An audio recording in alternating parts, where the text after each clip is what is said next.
we'll get into your charts. I know that some of you know some of you know none, some of you are curious and we're like, oh my God, I don't know. Some of you think they look beautiful, some are worried your karma might be heavy. That's the word, it always happens that way. Um, we're going to go into the astrology of 2026. And with that, we're going to do an abbreviated talk about how to understand your chart. Now, put the premise out there that this could be a week-long immersion retreat to learn how to read an astrology chart. So ask as many questions as we can handle, and know that you might not get all of them answered on how to read your chart, because that's a whole other thing. So we're trying to combine both how to surfacely read your chart so that you can understand how some of the things in 2026 might show up in your life. Does that make sense? Not that it's a plug, but you can always schedule an astrology reading with me or another astrologer, and then you can get a more in-depth talk about what's going on there. So when Katrina and I looked at the energy for this coming year, this is what came out, Know Thyself. And I've kind of given a hint here, but does anybody know where this comes from? It's not a trick question, I just kind of highlighted it. Yeah, I like bringing hint. The Oracle of Delphi, the famous Oracle of Delphi in Greece at the base of Mount Olympus, always the sacred feminine interpreter of the messages of the spirit. And above the temple where those three columns are, carved in stone, is that words, those two at the bottom, Nothi Sautan, which in Greek means know thyself. And the oracle would say to anybody who came to her to receive the prophecies and the knowledge of spirit that before you think that you are coming here just to ask a question and you don't know yourself, the answer will make no sense to you. And by self, it's not like, hey, I'm 45 years old and I was born in Cleveland. That's the ego. What they mean here is know the soul. When thy is capitalized, it is referring to the eternal self or the eternal soul. And we feel that this year has a lot of energies pointing people to get to know their soul. Of course, you could say, well, isn't that always the case? And yes, it is always the case, but the collective energies are magnetizing people quicker and more readily towards that. Does that make sense? And so we're going to talk about that. But that's our theme of the year of Know Thyself. And it's also a guidepost. Like if you're like, I can't remember all the astrology this year, and just go back to remembering your soul. If you can't remember the dates or other things, because that will help you to know the answers to your questions. And a little thing, I'm a geometer, sacred geometer, and so is my wife, Katrina. And this says astrology, but whether we're talking about life, astrology, philosophy, mathematics, music, everything is about pattern in life and recognizing those patterns. I don't have the quote here, but you may know the famous spiritual scientist from the 20th century, Nikola Tesla. And he said, if you want to understand the nature of the universe, look at frequency, vibration, and energy. Similar thing, we said astrology is about seeing patterns of energy, frequency, and geometry. And I translate these words to consciousness, nature, and the universe. Same. And so sometimes when people say, what is astrology? One way to think about it is we're looking at energetic patterns that are happening on the collective and personal level. And by looking at those patterns, we can see which way consciousness seems to be flowing. It's kind of like a weather report. The forecaster of the weather says there's a low pressure zone happening, so likely low pressure zones create rain. Probably. But there can be different events that come in to change that. And for consciousness, what would you guess would be the different events that come in that change that? Well, one, the astrologer may have predicted wrong. That's number one. But number two, what would you think would be the collective and individual energy that can change patterns? Is it know thyself? Does it go back to that? I would definitely say that. And with that, free will. We have free will in any moment to choose how we will be in the field. And if the collective and individuals choose certain ways, they can change the astrological energies and forces at play to unfold differently. And so I always put that nugget out there that free will of the personal and the collective can change the way things are going. And they can change it slowly or it can be dramatically. That kind of gives me a lot of leeway, though. But I thought with saying that astrology is about pattern, frequency, and energy, that I would show you some pictures. This is a photograph of a galaxy from NASA. Don't you think it's beautiful? And to me, I see the spiral and the life, and it looks like an astrology chart. It's circular. The energy, like the soul, the central sun is there. These are just, not just, these are stars. Isn't that magnificently beautiful? And look how when you photograph stars, they form geometry. And you're looking, and as you look farther back, some of these aren't stars, they're galaxies. So you're looking, one light is about 1 trillion stars. And this is a supernova. Looks like an eye. I shouldn't tell you what it's like, but that's what I think like. A star explodes, and it becomes the nursery to birth new stars, and it makes beautiful geometry and color. This, the Horsehead Nebula. Stars are being born here. In this dense interstellar dust, stars gather and emerge out of the womb. And this was once a supernebula, an exploded star, or a supernova, a created nebula, and then a galaxy formed in the middle. Don't you think that's beautiful? Look at that geometry around it. Looks like all the points on an astrology chart, 12 points around the circle. And that's just, I shouldn't say just, that's nature. And then here's different versions of supernova. This is one creating a nebula. Look at that form. When you look at atoms, they draw them exactly like that. When you go to the microcosm and the macrocosm, and there's that eye nebula. And then this became the hourglass supernova. This is not AI. This was, I say that partly because this one was discovered in the 90s before that. And many astronomers have photographed this. Look at that. It even has a little twinkle in the eye. And this is sacred geometry. 2 circles, when they move apart, they create the eye of God, the Vesica Piscis. And then it's fractal. 2 more circles in the middle create a second eye. And then astrology is the map of your soul. Well, look at that. It looks exactly like the supernova. Everything in the astrology, whether we're talking about you personally or the collective, is always about karma and dharma. Always. Sometimes people say, what's the purpose of astrology? Well, you could go with horoscope, mundane astrology from the past century, where it would be like, pick up the newspaper and I'm a Virgo, so I should buy a lotto ticket and maybe travel. That's a really mundane and I don't want to say not good, but very surface level use of astrology, and probably not the reason, but sometimes when people reflect on astrology, like it seems kind of hokey. Like, what's the purpose of it? Well, the deeper purpose of it is to let you know why you incarnated in a body and what you're here to do. That's not very surface. That's pretty deep. That's know thyself. So astrology is a tool to help you know thyself. And to put it in English words, dharma and karma are about self-healing and self-realization. So your chart tells you what you've come here to heal and what you've come here to realize. And in the middle is, I put the Sanskrit word, the Atman, or the soul, or thyself. This is what you're realizing, and this is what you're healing to come back to. And then here's just a few other images of nature on different scales. There's a galaxy, a sunflower, a plant, a hurricane, a succulent, a shell. The pattern is repeating everywhere. I point this out because in the Western world, we sort of come to this point of specialization. Like if you go see a doctor, you see one doctor, like you have to see the next doctor because I don't know anything about that. And the doctor says, but you have a really specialized case. So you have to go to another doctor who knows something else about the specialized case. And now it's 9 months later. And like, couldn't somebody just tell me what's going on here? And there's nothing wrong with that. But the Western way is to get ultra specialized, minute, and separate, create divisions of knowledge. And the idea is that you get more specialized on that knowledge and it's better. The ancient way of understanding is the opposite. It says, see the one pattern and you're specialized in all knowledge. Because there's one pattern that repeats in the universe, or one energy. The problem, I shouldn't say the problem, but one of the issues with modern science and modern philosophy is it's removed spirit or energy out of it, and so then you're not allowed to explain everything as a universal source. And so then everything has to be its individual compartment of knowledge because there's nothing unifying you. But I would say you all know that's not true.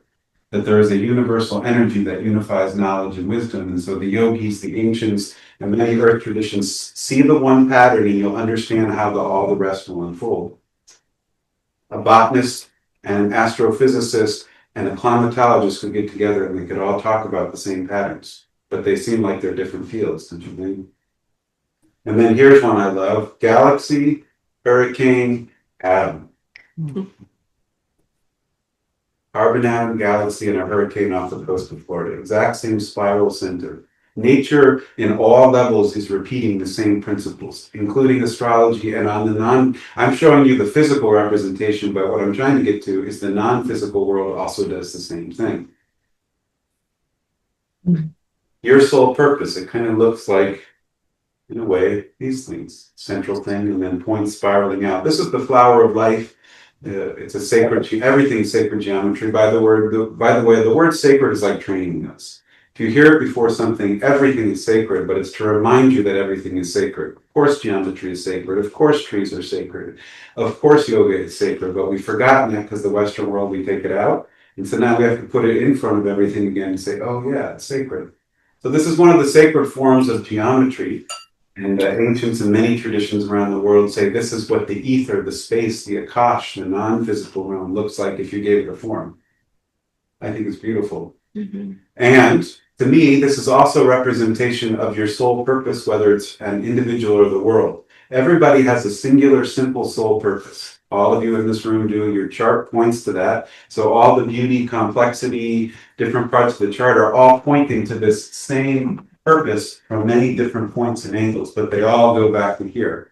An example is, did you know that the job you have is related to your soul purpose? Did you know your culture that you were grown up in and that your DNA said you are is related to your purpose, your heritage, your religious upbringing, your sexuality, your parents, your children, the culture that you currently live in, where you live in your house, what news media you inform yourself with? In the ancient realm, there is no such thing as random or unconnected. That's a modern concept that none of the ancient traditions ever believed is true. Everything is interconnected, therefore everything has purpose. You as an individual may not see the purpose of everything in your life because you're in the ego self, but if you were in the capital S self, you would see the synchronicity of everything. So the astrology chart is a tool to help you remember the synchronicity of your entire life. That everything in your life has a purpose, whether you currently recognize it or not. And the purposes are singular, essential, and simple. And everything else flows from it. Often in the Western world, we'll imagine this is now like a bicycle wheel with spokes going out. Can you kind of see that? Imagine that. So a lot of Westerners will say, my purpose is my job, who I marry, where I'm going to live, my 401k, et cetera, et cetera. And those are secondary purposes. It's not that they're not important, but they're not your primary sole purpose is to have a 401k and marry somebody. That's a nice expression of the soul purpose, but the central soul purpose is usually things like remember how to be unconditional love again. And you're like, nuts, I knew that. That's too easy to be true. But is it easy to do? How easy is it to be unconditionally loving to all beings? And a lot of people's soul purposes will constantly thread them back to that theme. And that theme is broken into two parts. Half of what everybody's here doing, or I shouldn't say everybody, most souls, is to heal, resolve, and grow something. And you can all think of this. You can think of things back to childhood, to early adulthood, to parents, to culture, to gender roles where you have a wound. And and it's been something that you've carried with in your life, and you've worked on healing it, resolving it, and then growing forward. And then usually as you heal, resolve, and grow, you automatically have something to share and give back. And to the most essential self, you become more authentic. Have you ever found that in your life? The more that you heal and resolve issues in your life, it's just easier to be you. An example is always from nature. Like an oak tree is not trying to be an oak tree. It just is. A tiger is not trying to be a tiger. It just is. But how often do you in life do you hear people like, I'm trying to find myself and I'm trying to be myself and it's so hard. Why? I mean, I don't mean that sarcastically, but why? That's sort of a perennial question for people. Why is it so hard to be yourself? Often because there are wounds and they go back to childhood in this life. But if you want to talk to yogic and astrological philosophy, before that is past lives. There are past karmic choices that have informed the need for that wound to show up this lifetime. And astrology points to that. And when we heal that wound, it's like going into the cave and slaying the Minotaur, and behind it is the treasure. All the movies have this theme where the mythologies and the fantasies and King Arthur, there's something that you have to defeat, and once you do, there's a treasure that's given to you. Harry Potter gets the wand and the Philosopher's Stone, and you can think of any movie, or The Hobbit and the Ring, and something is given once you defeat the shadow. And the shadow really isn't the shadow in the end, you discover it was yourself. I have a question. Yeah. Why is it so hard for us individually to know our soul purpose? Well, it could be for an individual. A lot of it has to do down to an essential thing. You all are familiar with intuition. The other side of our being, most people are familiar with if you say intellect or thinking. Because thinking is usually a problem to most people. We think too much. Like, did you know, according to the Heart Math Institute, your average Western human thinks 80,000 thoughts a day. And if you transcribed all those thoughts, how many thoughts are assisting you on your evolution? How many of them are about mundane things, and how many of them are looping on the same thought over and over and over? Or you're arguing with somebody in your head and getting mad at them by the response that you made up? And so if we use cognition too much, it overshadows intuition, and intuition is the source, the wellspring, the bubbling of the true self.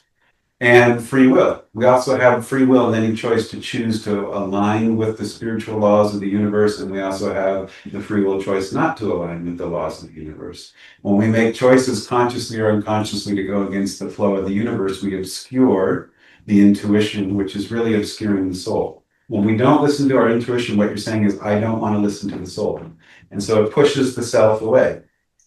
And so for many people, they've been on a journey, and it's not always willful. Like as children, we said we grow up in environments where there's cultural, religious, social, gender roles that are imposed upon us, and so we don't follow our own choices, and then we have a whole lifetime of unraveling those. That could be the local reason why, but why did that child was born into a culture, a society, a family where that was? Because that child, that soul, had made choices in past lives that had decided to go against the intuition. That's one way to see it. That makes sense? Mm-hmm. So part of getting back and knowing yourself is taking the authority of following your intuition again. It's a practice. It's a daily thing. The intuition, it's half of our being. It's constantly speaking to us. It's bubbling up always. It's always there. When people say, I'm not sure if I have it, everybody has intuition. Cognition is the other side. There's nothing wrong with cognition. That's the mind. And sometimes the question is, which one's better? Or which one am I supposed to use? Well, they're meant to be equal, but if you wanted to reduce it down, cognition, intellect, and the mind comes from the soul. And so if you're always going to choose something, choose the intuition. Because the mind is meant to be a mirror of the intuition. Thinking and reflecting is meant to reflect on what the intuition is presented to the cognition. Good question. That confuse you more? Doesn't answer it, but it gives me more to think about, or to intuit out. So this is, we're going to look at how to read your chart a little bit. And one thing I'll plan at the beginning, there's 3 things you need to know when you're learning a chart: signs, houses, and planets. I'll point out what those are in a moment. But here's a little key code. If you learn one, like if you learn the signs, each sign relates to a house and a planet, so you've learned 3. Isn't that a great deal? Buy 1, get 3. I'll get to it in a moment. For example, the sign of Aries is the same energy as the first house, and is the same energy as the planet Mars. So if I tell you everything I know about Aries, and then I say, what do you know about the first house? You shouldn't miss a beat. You tell me everything that you just learned about Aries. Does that make sense? Mm-hmm. If you're wondering why, that's a different thing, but I'll get there. But put that in your head right now. That it's like calling 3 energy, like you have an automobile, and you can call it a car, and you can call it a vehicle.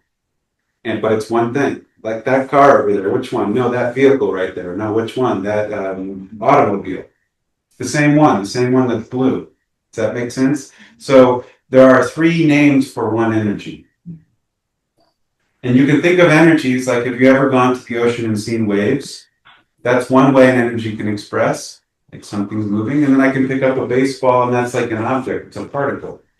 And I can throw it, and that's another version of the energy. And then another energy is like magnetism. But if I said all those energies, the wave, the baseball, and the magnetism are all blue, but the blue is expressing in different ways. That's astrology. We're looking at different ways that energy comes out. That blue energy can represent as a sign, as a house, or as a planet. Besides, if you have your chart, you have this same handout. It says how to read a chart. The little symbols that go around are the signs. Some similar names for them are sometimes constellations or the zodiac. And we'll learn what those are, but that's just getting familiar when I say find a sign in your chart that you're looking for these. On this particular learning sheet, it has the name of the sign next to it, but on your birth chart, it's not. Could everybody go to their birth chart using your cheat sheet and find the sign of Cancer? And then share it with your neighbor, say, here's Cancer on my chart.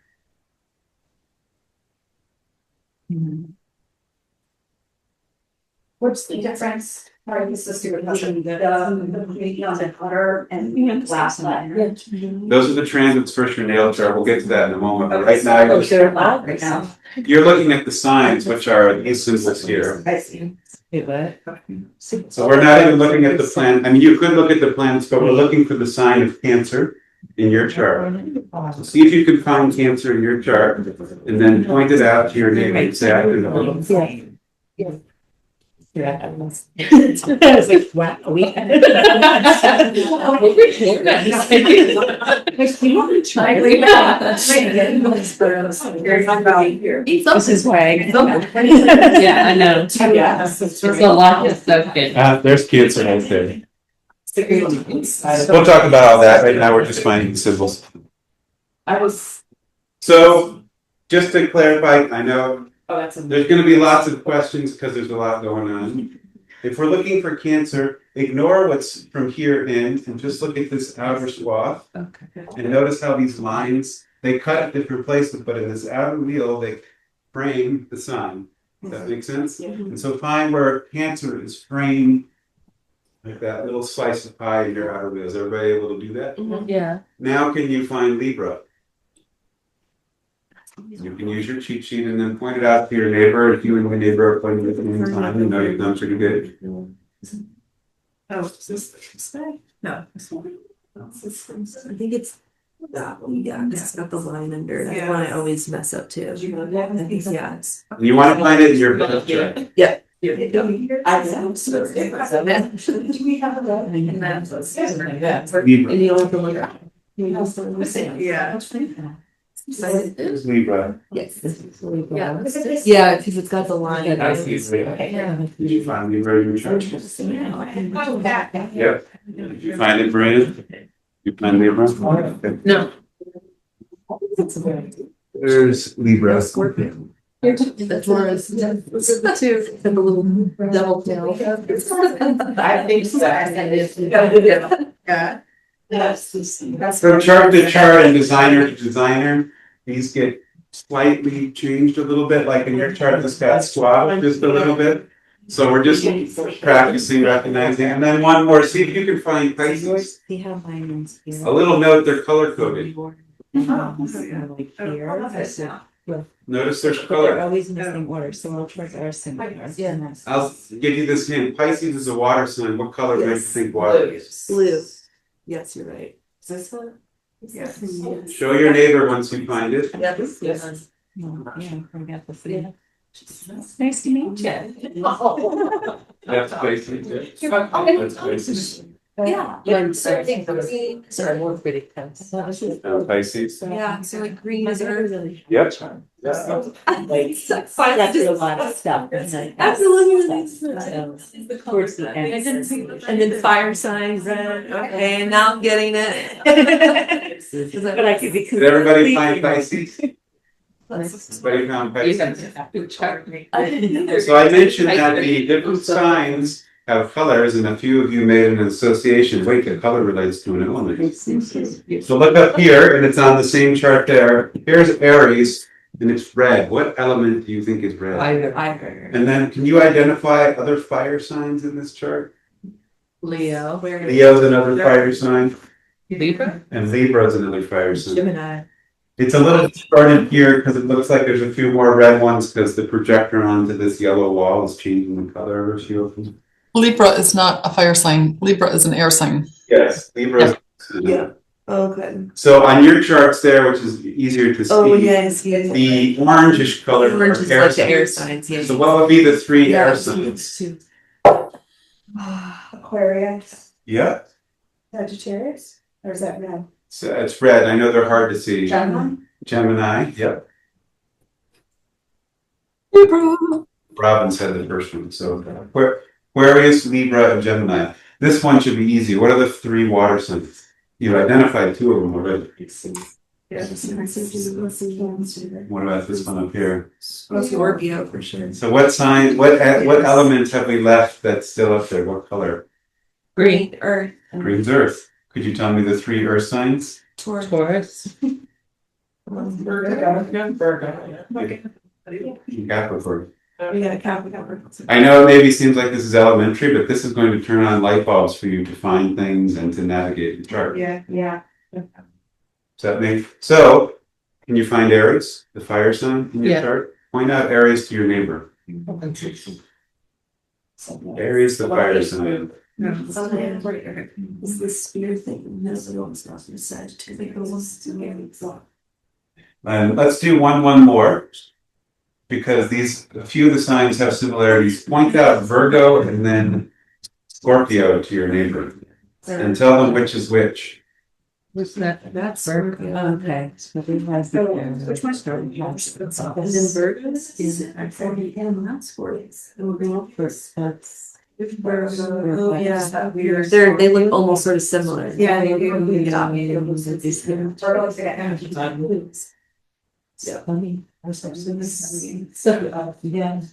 Is everybody able to do that? Yeah. Do you feel after 4 minutes that you're much more adept at pointing out signs? Yeah. It's pretty good. You've evolved and you never thought maybe you'd be able to do that. I won't go into it now, but the symbol of the signs has meaning. And like it's telling you about the energy. I'll just do Cancer as one. Explain the Cancer sign from one perspective. With symbols and signs, there isn't one interpretation. That's the beauty of symbols, like Carl Jung and Freud and the Western times picked this up. All ancient traditions use symbols. And as a Westerner, like, I want the word because that tells me exactly what it means. But that's exactly the point. The symbol allows the interpreter to have their own interpretation. Your own intuition and consciousness is meant to interface with the symbol, and what it calls out of you is what it is. But one shared interpretation is that a Cancer is mother and child. And the mother is looking at the baby and holding the baby like this, and the baby's little face is looking back at the mother. Does that make sense? Here's the mother looking down, and in her arms, she's holding the child. And it's also showing the union of mother and child and the circling around the heart energies. If you see something different or additional, it's not wrong. Trust your intuitions. That's part of astrology, is the astrologer, someone standing in front of you is sharing information, but astrology is meant to be interpreted by you. Does that make sense?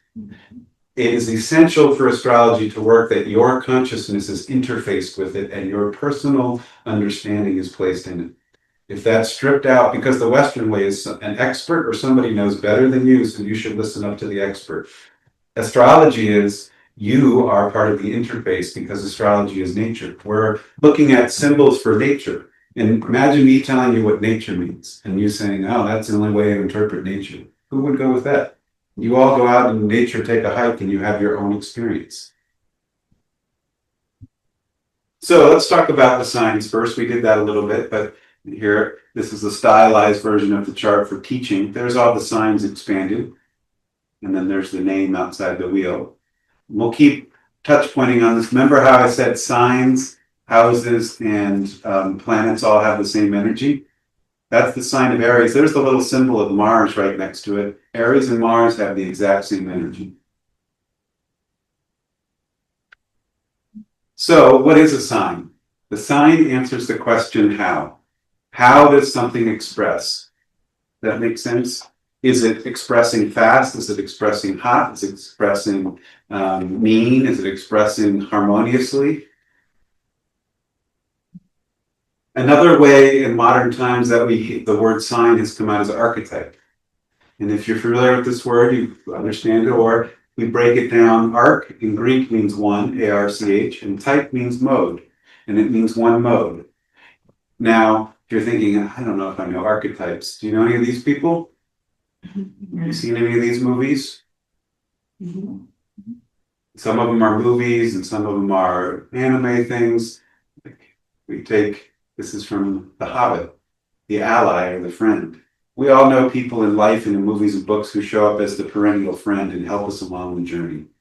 In The Matrix, Neo is the hero of the story, and he's the one who's cracking the matrix. And we all know people who are the heroes of their stories or the hero of a book or a play. And really in life, you are the hero of your own journey. There's the tricksters, there's the people who are shapeshifters, guardians, shadows. So what is your archetype or myth? Sometimes you're the hero, sometimes you're the messenger, the lover, the magician, sometimes you're the child, the parent, the fool, the king, the queen, the defender.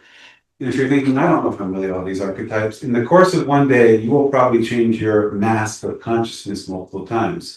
Your mother calls. You answer the phone, oh, hi, mother, and you start acting and talking a certain way. And then your child comes in the room, hey, you cut that out, and you're taking charge, and you're telling them what to do. And in a split second, you wore two different masks, and you addressed two different people with two different states of consciousness. Have you ever done that?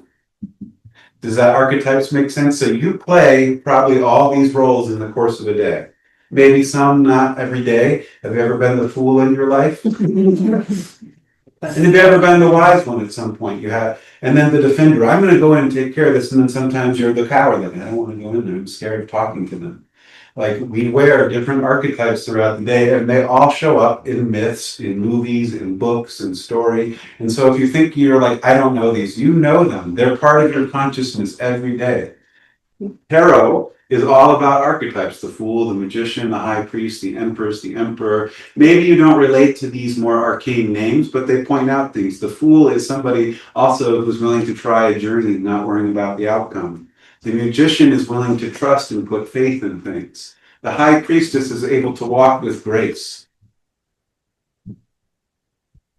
And if you're familiar with Joseph Campbell, and if you're not, this is a great time to learn about Joseph Campbell. He was from the 20th century, from about 1900 to 1977. And he went around the world, both in travel and in study, and went to Africa, went to many countries, went to Egypt, he went to the Aboriginal lands in Australia, he went to Indonesia, he went all over Europe, he went to the Americas and talked to native tribes, and he went to Mexico with the Aztecs and the Mayans, and South America to Peru. And he studied what he said over 1,000 different cultural threads. And after he talked to their elders and read their books and looked at their maps and learned the mythology, he said, there's one myth that's being told everywhere, and it's the same one. And he coined it the hero's journey. And he said there are steps on the journey to every story that are the same. And remember how I said astrology is about patterns, and so is life? Well, here's a pattern you all know that everything in life follows. There's a beginning and a middle and an end. You're like, yeah, but that's really simple. But how often do we remember that in all things? We forget in any moment, like, have you ever been caught in a moment like, this is the worst thing ever, it's never going to end, so-and-so's, and, you know, whether it's related to culture, politics, your own family, and then it ends, or then it changes, and then something else is birthed. And so the ancients say, always remember that something begins, has a middle, and ends. If you forget that, you'll get stressed out, anxious, confused, because you've forgotten the rhythm of the universe. That's basically the hero's journey. If you want a book, look up The Power of Myth, and this is beautiful. By the way, Joseph Campbell was good friends with the creator of Star Wars, George Lucas, and George Lucas consulted Joseph Campbell over years because he wanted to put this into movie form, and so he created Star Wars based on Joseph Campbell's work. He wanted to put in front of people this mythological story hidden in a movie. That's why I think Star Wars has that lasting thing, because it's tapping into archetypes that are very deep in us and pulling them out. You go, whoa, maybe you won't like Star Wars.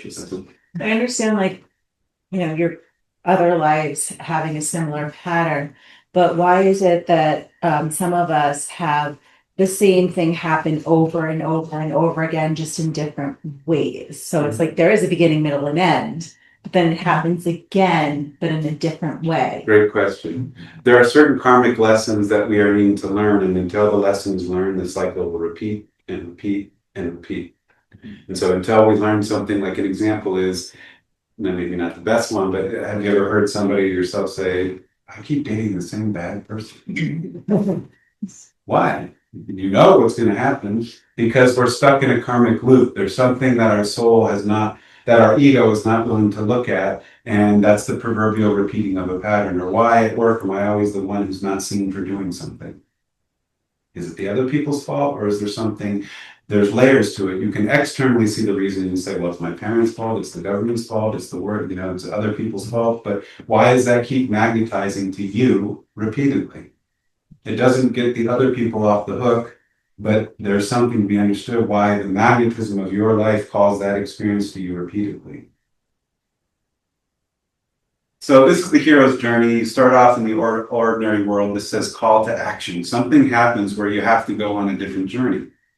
You're fired from a job in mundane times, or something different happens, or you're asked to go on a journey. There's a refusal to call. I'm not going to do that. I'm going to stay home and pull the covers over my head. I don't like change.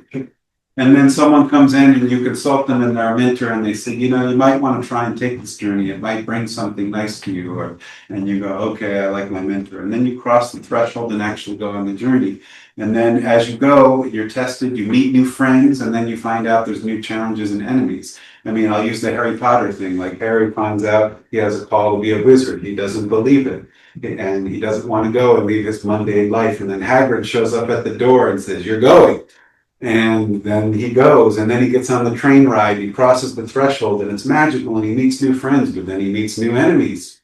And he's tested in all sorts of ways. And then there is something that like a cave or a big experience, something needs to be revealed. And then there's a big ordeal in the Harry Potter movies. He has to go face Voldemort. And then by facing the worst thing that you don't ever want to face, there's a reward for it. Have you ever found that in your own life? The biggest thing you're afraid of once you finally cross the threshold, there's a gift that's given back to you of confidence, of a new heart intelligence, a new way of being in the world. And then you journey back and you're kind of resurrected after this experience. You're renewed, you're restored, something different about your consciousness. Have you ever met somebody after they've had a big life experience and they're different, but they're the same person? They've been resurrected. And then they return with the elixir of life, meaning they have something now to give back to others because they've gone through this mystical journey of the soul, and they now have a teaching, a way of being, an energy that is mystical or only comes from that journey. Does that make sense? This is the universal story of everything. If you can see that pattern, then you can understand astrology. The astrology wheel is this. Nature is this. The human experience is this. And the ancients say, really, this is the cosmos. This is Carl Jung. I won't go through it, but he studied astrology and he made the 12 archetypes of psychology. But here is the astrological wheel. I've picked a single word for the sign, but there's more than one word. I'll just take the sign of Aries. Aries is often the archetype of the hero, but it could also be the warrior and the initiate, the one who wants to go forth, the discoverer, somebody who wants to go out there, someone who has fire in them and is willing to step up and do something and take action. Does that make sense? And you could come up with other words of what that archetype might express as. Taurus, circle with the horns, the bull, is the sensuous. And sensuality means the five senses, one who likes to experience and feel the world. One way the sensuous might show up is they could be the farmer. They want to get their hands in the earth and the gardener. The other way they could show up is they might be an architect and they build things, but they're using their senses and their body to create with. The messenger is Gemini. They're the one that wants to tell things and speak things. Right now, I'm being the messenger. I'm playing out the Gemini archetype right now. Sometimes, but the other side of the messenger is the listener. The Gemini is also listening deeply to others. Gemini is communication. That's the two-way street. And so someone who's archetype, some people in life say, I'm a good communicator. They would be very Gemini energy.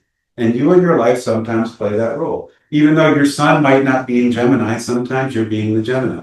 That makes sense? Just change out. Sometimes we get so associated in the West with signs that are only related to the sun. Well, I'm a Virgo sun, so I'm not Gemini. No, you are all of these. This is you. If your sun happens to be in Aquarius, your predominant personality shines as Aquarius, but you're also Pisces and Aries and Taurus. So you're also the mythic, the hero, the sensuous, the messenger, and you play these roles at different times in your life. You get the idea. I won't go through all of them, but Leo is the king and queen, Virgo is the healer, Libra is the peacekeeper, Scorpio is the alchemist or the transformer or the one that wants to go deep into the mysteries of life. Sagittarius is the philosopher, Capricorn is the wise elder, Aquarius is the visionary, and Pisces is the mystic. And then this is just, you have this chart here, you just don't have the words, but I just laid it out for you. Questions, comments, or feelings about any of this so far? Isn't astrology easy?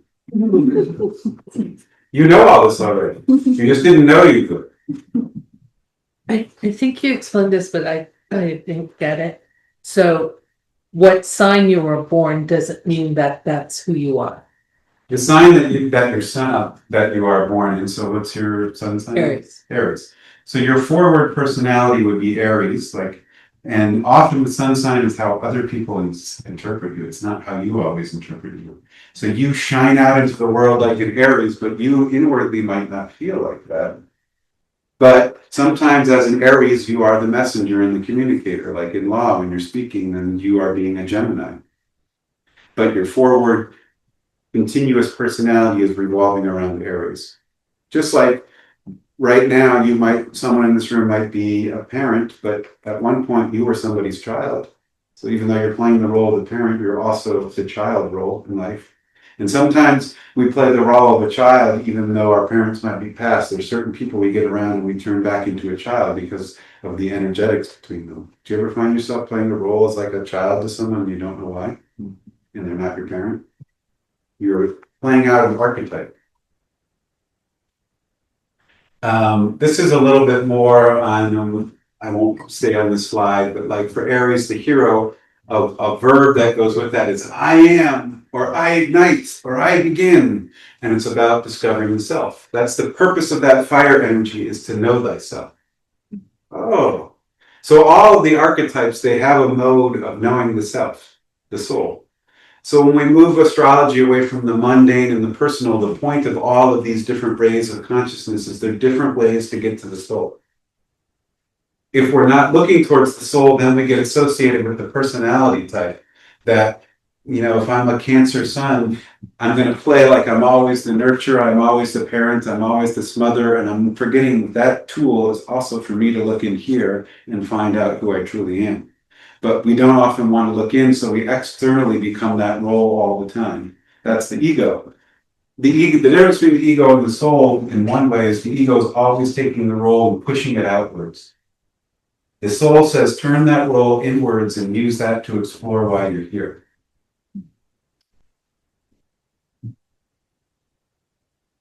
So now we come to the houses. And these are numbers. You have numbers 1 through 12. In your actual astrology chart, I think they're like in the inner wheel here, but you'll find that they go from 1 to 12 counterclockwise. And if you compare with your neighbor, you'll find that your houses are in the same number ordered in the same place. But your signs might not be. I'll explain why that is in a moment. But the houses answer where. So remember, a sign answers how. How does something express? And then the house answers where. Is that energy expressing in your work environment? Is it expressing in your relationships? Is it expressing in your family? Is it expressing in your communication? So the 12 houses are where things happen in your life. So if something's in your first house, then it means that that area of your life is being activated. If you have a lot of energy in your 10th house, that's the theme. And just as a note, the houses follow the wheel of the year. And so if you're like, I don't know if I can understand the houses, Let me talk about two different things in astrology. You all heard of the Gregorian calendar? The calendar we use in the West. What day is New Year's Day? Yes. 21st. Why? You ever ask yourself why? Could you come up with any reason why? Exactly. That makes sense to me. I once This heard a makes more funny thing. I think it was a joke. Yeah. I think that's when Jesus would have had his breasts. Ah, talking about Jesus. And I entered. Don't you think it's interesting that nobody in this room who's been following the Gregorian calendar for years can tell you why it starts on January 1st? Here's another question to find out. What is the 9th month of the year? September. You know what the word September means? It means the 7th month of the year. What month is October? You know what October means? The 8th month of the year. Oh, yeah. Do you know what November means? I'll give you one more.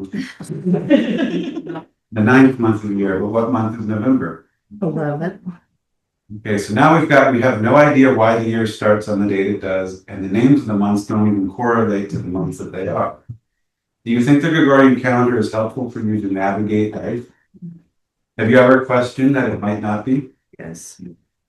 And has anybody ever given you answers about it? Why is it called the Gregorian calendar? Guy named Gregory. Some It was a pope. Pope Gregory in 1521 set the modern calendar. Do you know what the calendar was called before Gregory? The Julian calendar. Do you know who Julius is? season. Caesar. You want to tell them why the months are out of order? Because Julius and Augustus needed a month. So they stuck themselves in there. July and August is why September is now the 9th month as opposed to the 7th. And that July and August are the only two back-to-back months that go 31 days because each emperor said, I need the most number of days in the year. And then why do some months have 30 and some have 28? Does it ever make sense to you? And it kind of screws you up. And what day of the month does Tuesday fall in? You never know what day of the month is. Our Gregorian calendar screws people's consciousness up subtly all the time. It has no relationship to nature. If it related to nature, it would make sense and it would be very easy to know what was going on. So even if you don't believe in astrology, I'll explain why. The astrological calendar will be way easier to use as a universal calendar. Because Aries is a month. So let's take away astrology and just call them months. Aries is a month of time. And it is 30 days. Or it's 30 degrees. And Aries, the month of Aries, always begins on the first day of spring. So it correlates when the sun and the moon come into an alignment when it's equal day and equal night. So something in nature has happened and it begins a cycle of time. It makes sense, don't you think? And then Aries plus Taurus plus Gemini are the 3 months of spring. When those 3 months go through, then Cancer starts the month of summer, or the start of summer, which is the summer solstice. The day that the sun moves into the sign of Cancer is when it's the longest day of the year in the north and the shortest day of the year in the south. Something happens in nature that marks this cycle that happens the same every year. Don't you think that would be easier to remember and consciousness? The Gregorian calendar does not correlate to the movement of the earth and the sun. The only thing it correlates to now is the 365-day cycle of the year. But in between that, it has no grounding to the seasons, no grounding to the moon, and no grounding to the sun. And so using that calendar subtly gets people out of sync with nature, and has for years. And the reason Pope Gregory and Julius Caesar and Augustus Caesar and the Nicene Council messed with it is because it was for political, religious, and social reasons. And so the calendar you're operating now is to support the Catholic Church, the Caesars and Czars of Rome. Does it have anything to do with nature? Nope. And So using the astrological calendar, this is spring, this is summer, this is fall, and this is winter, and then the year begins. For most ancient cultures around the world, the first day of the year is spring. Doesn't that seem like a time that something should start? Yeah. January 1st has to do with the Catholic Church. March 21st has to do when the sun and the earth align to equal day and equal night. So, is that helpful to understand this a little bit? And this is why the dates of the astrological months against the Gregorian calendar don't make sense. Well, why does Aries start on the 21st of the month? Shouldn't it start on the first day of the month? It's not the astrological calendar that's out of sync, it's the Gregorian calendar. What about places like the North Pole and the South Pole, where it's like dark all day and it's light all day, and it's the opposite on the other side of the world? Yeah, the astrology wheel works flipped in the other hemispheres. But on the planet Earth, the longest day of the year is always summer solstice in the north, and in the south, it's winter solstice. So the poles show the most extreme of it. Like in the North Pole in the summer, it's sunlight 24 hours. That's the longest day of the year. And then on winter solstice at the North Pole, it is dark for 24 hours. And the opposite is true on the opposite poles. So astrology also works that way. Just the opposite side of the Earth has the opposite version of the wheel. Lunar months? These are solar months. Oh, okay, I guess lunar would be 13. Yeah. Do you have anything to add about this? I know this seems kind of rudimentary, but this is essential to understanding the grounding of astrology. So then, remember how I said everything has a beginning, middle, and end? If I was to ask you now what Aries energy is, I'm going to popcorn it. Just a couple words. Now, think of the beginning of spring. Tell me what's happening at the beginning of spring. Start. Yeah. Bunnies. Bunnies, growth, initiation. What are people doing? Planting. What? Planting Yeah. seeds. Exactly. There's no wrong answer. This is where you come in. What you observe people and nature and society are doing at this time of year is Aries energy. Does that make sense? So then if I said, what is Virgo energy? Like, I have no idea. I need somebody to tell me. Let me tell you when Virgo time of year is. It is August 21st to September 21st. What is happening in the last month of fall? Harvest. Harvest. Virgo's harvest energy. Oh, I know that. What else is happening at that time of year? I'll give you some examples. People typically go back to school. Virgo has a lot to do about routine and getting back in the rhythm. People get off of the summer. Cancer and Leo are the first 2 months of summer. And then by Virgo, people start changing their routine naturally. You all do it whether you go to school or not. That's Virgo energy. We're not separate from the energy of nature. We follow the cycle of the seasons. They're very important. That's rudimentary astrology. If you understand the seasonal wheel, you understand all of astrology. And so now if I said, what is Capricorn energy? You can think what happens at that time of year, and you will know what Capricorn energy is. It is winter solstice to the middle of January.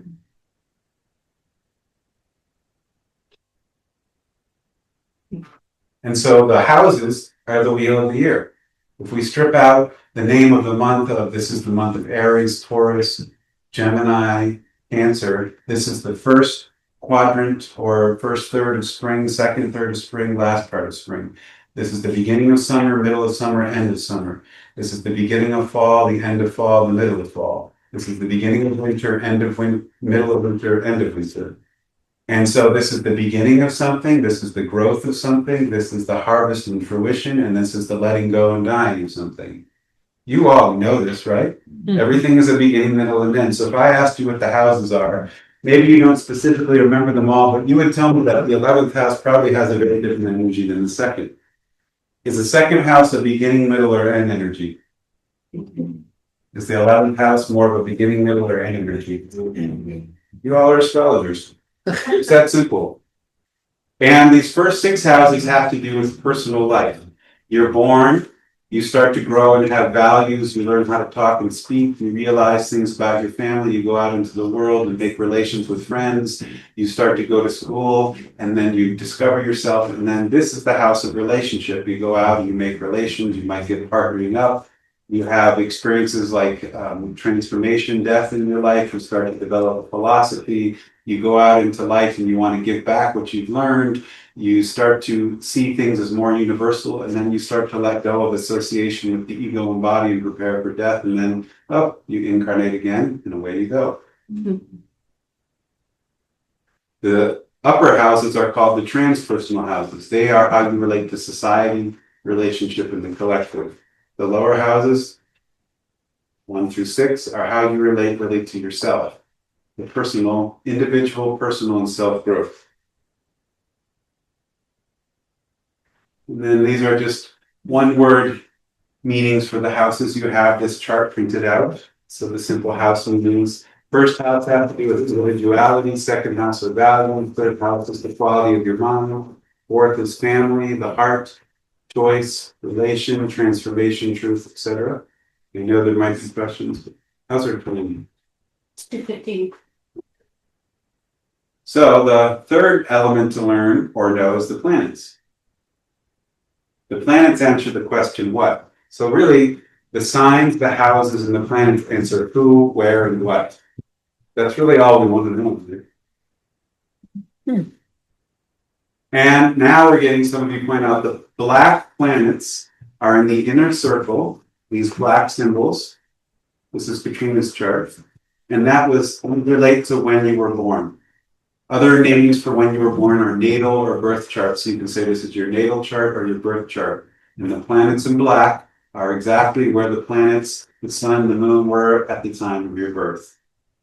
And if you want, you've already looked at your neighbor's chart a little bit, but show your neighbor your chart so you can see the differences between where things might be, or maybe you see similarities.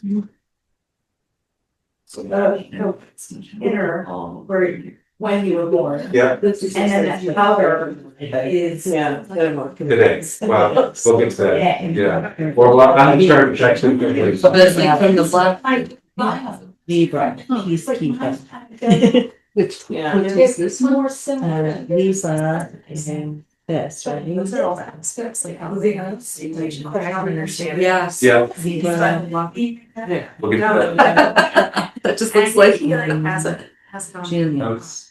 Just a quick look, so we'll keep moving forward. We've had a couple questions like what is the AC, the ascendant, and then what are the green symbols? Both of those questions will be answered. A bunch, right? Genius. So the planets have the same energies as a house. So Jupiter, this 4 symbol, has the same energy as the 9th house, the same energy as Sagittarius. So remember, Sagittarius is the second month of fall. You know what it's like at the second month of fall, you understand Jupiter energy. And then this is just pictures of the planets, like Mars relates to Aries. Mercury has 2 home signs, Gemini and Virgo. Venus is Taurus and Libra. The moon relates to Cancer. The sun relates to Leo.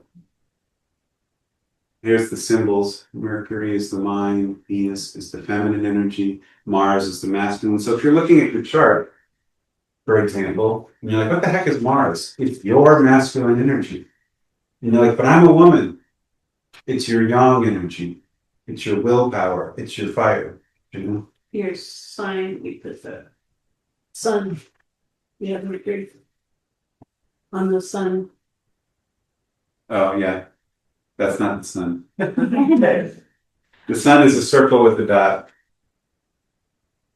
So if you know your birth month, go find it, and you should find a circle with a dot in your birth month. So if you're a Taurus, look for Taurus and you'll see a circle with a dot there. Sorry, I put the wrong slide. Oh, okay. That makes sense? Mhm. So the sun is in your persona. Mercury, the one with the little horns and the cross, in the chart tells you how your mind operates. Oh, wait a second, you know how I think? Yeah, the chart tells you. Wherever Venus is in the chart tells you how you express your feminine or your yin energy, your intuition, your emotional intelligence, your nurturing capacity. Wherever Mars is tells you how you use your willpower and your desire and your truth seeker. And I did this wrong too. The moon should be crescent. So it looks like I just doubled those symbols and threw them down here. This should be a crescent like a moon. The difference between the sun and the moon chart is the sun is your personality, your persona, your ego, and the moon is your inner world, Like what you think inside of your head, the feelings that you have, the memories that bubble up inside you, that's your lunar energy. And then these are the transpersonal planets. So these are all the personal planets. They relate to you. The luminaries are the sun and the moon. Sorry for the wrong symbols. And then the transpersonal planets, they're also you, but they're when your expansiousness goes beyond just being a person in a body who was born in Cleveland in 1976. That's your persona. The transpersonal is you are a traveling soul and you're connected to everything. And so these express that relationship. Pluto is the soul itself in the chart. That P symbol. So wherever Pluto is, it's where Pluto shows up in the chart, it's why the soul chose to incarnate to be who you think you are this lifetime. Why did you come in as the body of Shari or as Cora or as Katrina? Why did it choose a gender and parents who were of a certain lineage? Pluto tells you that information. Neptune is your spiritual path, the trident. Uranus, which kind of looks like a TIE fighter from Star Wars, is the power of awakening in your life. What will give you a revelation and show you the deeper meanings of things? This could either be trauma or, oh my gosh, that's incredibly amazing. Saturn points out your karma and dharma in the chart. That's that H with the cross. Jupiter is about questing what we seek, what's deep in the soul and the fire that's burning. And questing for truth, questing for knowledge, questing for philosophy, questing for understanding. Chiron, that key symbol, the K, is where you're wounded, but you also have the medicine to heal, the wounded healer. It's also where the wounds that you have come into this lifetime, when you heal them, then you become the healer for others. All of these are you, but we're looking at different parts of you so that we can understand them, but you're a wholeness. That's why the chart is a circle. The soul is the circle of the chart that holds everything, and then we have different aspects, archetypes, energies that are all you, and we can look at those different frequencies to understand the different parts of your being. Now, some of you are like, oh my gosh, the aspects. It's these red and blue lines. And the aspects answer the question whether something is harmonious or disharmonious. What does that mean? An example here, here's Katrina, here's my chart. This is Neptune. Neptune is one spiritual journey. A blue line are things that are harmonious. My Neptune is in harmony with my Saturn, my karma and dharma. Where do you see that? This is just my chart. I know, but you're looking at the blue one? Yeah, here's Neptune. Yeah. And then there's a blue line traveling up here to Saturn. The planets' points where they connect into the chart are these little lines that rise up. This line here is Lilith. But for me, this there's different symbols that explain that. Here's my sun. I was born when the sun was in Virgo. And there's a red line going up to Jupiter. Red lines are disharmonious things in the chart. Another way to say that is your soul came in this life with things that weren't resolved, that need to be healed, and you need to bring them into the light. And so in my earlier version of life, I was not such a harmonious person. And Jupiter, which is questing and seeking, I had turned my questing and seeking not towards spirit, but towards being debaucherous and out of alignment. And it created a lot of problems for me. And that was something that was in my spiritual DNA of needing to heal even before I was born. We won't go into all of them because this is now getting into your chart interpretation, but just being aware that this is like showing the interweb of your spiritual evolutionary journey. The red lines are typically things you need to heal, resolve, and grow. And the blue lines are spiritual gifts and tools that you have at your disposal to use. You may not be aware of them, and you may not be using them though. Michael, is the one that we have, is this our birthing, like the birth one, or is it up here? This is your birth chart here. I'll get to the transits in just a minute. Okay. Every one of you, the lines inside of here are relating to your personal birth chart. Okay. The black ones. The black one.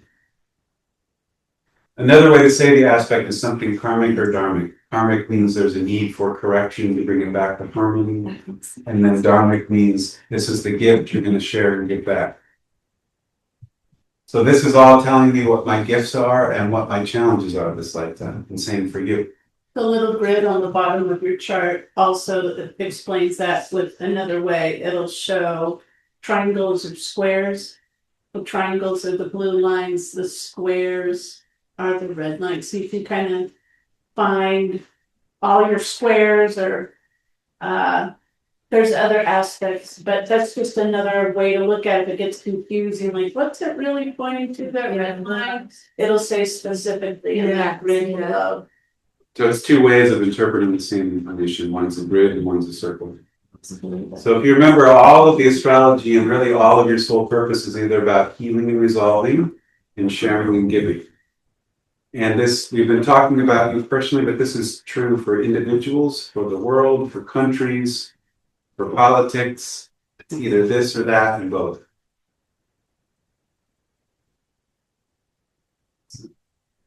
That completely. Move forward a little bit. So this is Katrina's chart. This is Katrina's rising sign, Taurus. See that green one? We all know what element is Taurus. You all are so good now. We're all going to find our rising sign in our chart. Here's my rising sign. I'm going to tell you how to do it.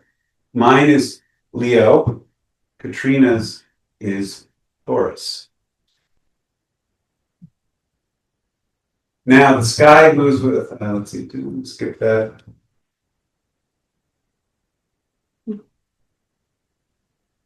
So the rising sign is what lesson you need to learn this lifetime to evolve. And it's where the AC is in the chart. So every one of you, find this AC, it's going to be the exact same place for everybody. To the left, on side of the chart, and it's going to say AC. And whatever sign, see AC intersects this sign here, whatever sign this AC, a little black line is touching, is your rising sign. So see if you can identify your rising sign and tell your neighbor what it is.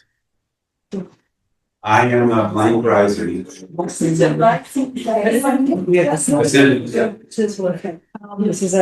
sign. Yeah, I know you. It's Yeah. That's what we've come into our. Is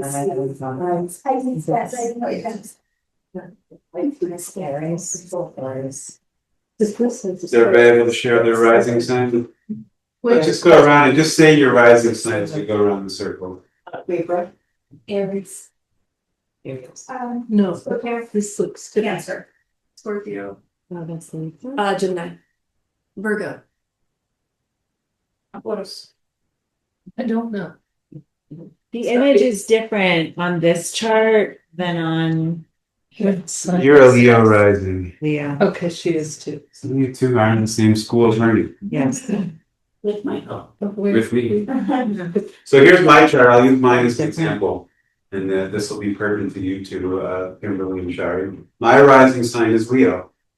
So what is it in the real world or in the physical world? What does that mean? At the time of my birth, I was born in Cleveland, Ohio at 5:17 a.m. This is the horizon line to the east in Cleveland, Ohio. It's reversed with modern maps. The east is usually on the other side of the map. And I was born before sunrise. My sun, circle with the dot, had not risen above the line yet. And at the time of my birth, the star group that was rising was Leo. So if you're a Scorpio rising at the time of your birth, on the eastern horizon of whatever place you were born, Scorpio was rising or ascending at the time of your birth. And this is the beginning line. And so this sign is what you're beginning to learn this lifetime. I'm a Virgo sun, but I need to learn things about Leo to fulfill my soul's purpose. So it's like as a Virgo, I've enrolled to the University of Leo, and I need to go through a lifetime of training. Some of the lessons I will really like be creative and play music. That sounds fun. And then Leo says, Best use your creativity in right way. Don't manipulate other people. Don't be abusive. That's hard to figure out. I misused that at some point. So you're going to get karmic lessons to help you with that. And you don't progress until you pass that course. It's like a university. You don't get the architectural degree until you pass every course. It's the same with life. Your rising sign is your university. And so if you're a Scorpio or a Taurus or a Gemini rising, you need to learn things about Gemini or Taurus or Scorpio to be able to fulfill what it is your soul is here to do. Can I say something to that? Yeah. Your sun sign that you probably already know and feel comfortable with helps you with your going to school in your rising sign. That's your backpack that you take to school. So the part of you that you're already familiar with, your persona, is still a big piece, but it is helping you in school to learn the other. So a good thing to note this when in a moment, in about 2 minutes, we're going to get into the astrology of 2026. If I'm a Leo rising and in 2026 there's energies passing through Leo, it's going to be activating my school pretty seriously. Yeah. Does that make sense? Say that. If I am a Leo rising, and if this year energies are passing through Leo, it's like light switches turning on lessons for me that are forward and bright. If you're a Gemini and things are happening in Gemini, if you're a Gemini rising and a planet is moving through Gemini, it's going to say, you will be in my classroom. It's not good or bad. You might love the professor, so it's not like a spanking. I love that class, or I love that class, but man, is it hard. But I love it. Does that make sense? Same with anything else in the chart. My sun is in Virgo. If something is passing through Virgo this year, it's going to influence how my personality is playing. One other thing we're going to have you do as we jump in here. I did that. So these are the transits. Some of you have asked a couple times, what are these? The green symbols in the outer part of your chart. You see them? They look the same as the black symbols, but they're green. I've set the date to the transit, and it will say this in everybody's chart here too, the 20th of February, 2026.